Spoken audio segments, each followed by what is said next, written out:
teman-teman semua, kembali lagi dengan saya Putra Mardiansyah. Di video kali ini saya akan membahas mengenai apresiasi prosa fiksi. Nah, sebelum kita lanjut, teman-teman mau tahu tuh apa itu apresiasi prosa fiksi. Nah, kita tahu prosa fiksi adalah jenis tulisan yang berisi cerita imajinatif atau kreatif, tidak berdasarkan fakta atau kejadian nyata. Ini mencakup novel, cerita pendek, dan lain-lain. Prosa fiksi digunakan untuk menghibur, menggugah emosi, atau menyampaikan pesan moral atau tema tertentu melalui narasi dan karakter-karakter yang diciptakan oleh pengarang. Nah, prosa fiksi sering menggabungkan unsur seperti plot, karakter, setting, dan gaya bahasa untuk menciptakan pengalaman pembaca.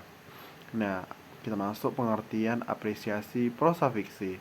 Apresiasi prosa fiksi adalah pemahaman mendalam dan penghargaan terhadap karya-karya prosa fiksi seperti novel dan cerpen.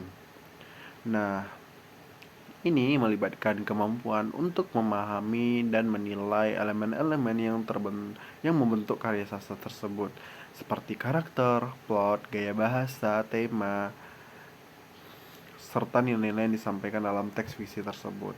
Apresiasi prosa fiksi memungkinkan pembaca untuk mengalami dan mengekspresikan penghargaan mereka terhadap karya sastra secara lebih dalam. Nah, kita bahas unsur-unsur yang ada di prosa fiksi. Yang itu ada pengenalan. Biasanya dimulai dengan pengenalan tokoh, latar, dan situasi yang akan menjadi fokus cerita. Hal ini membantu membaca untuk memahami konteks cerita. Selanjutnya ada perkembangan plot. Yang ini merupakan selama cerita berlangsung terjadi konflik atau masalah yang harus diselesaikan oleh tokoh utama. Ini adalah inti dari cerita dan membuat cerita lebih menarik. Selanjutnya ada klimaks, itu puncak cerita di mana konflik mencapai titik tertinggi. Ini adalah momen penting yang memegang perhatian pembaca. Yang itu selanjutnya ada penyelesaian, yaitu penyelesaian konflik yang memberikan jawaban atau pemahaman terhadap konflik yang dihadapi tokoh utama. Ini bisa berupa akhir yang bahagia atau sedih.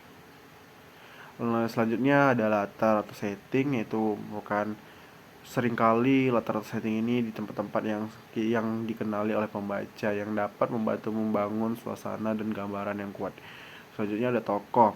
Tokoh atau karakter adalah ada dua, yaitu tokoh utama dan tokoh pendukung, memainkan peran penting dalam cerita.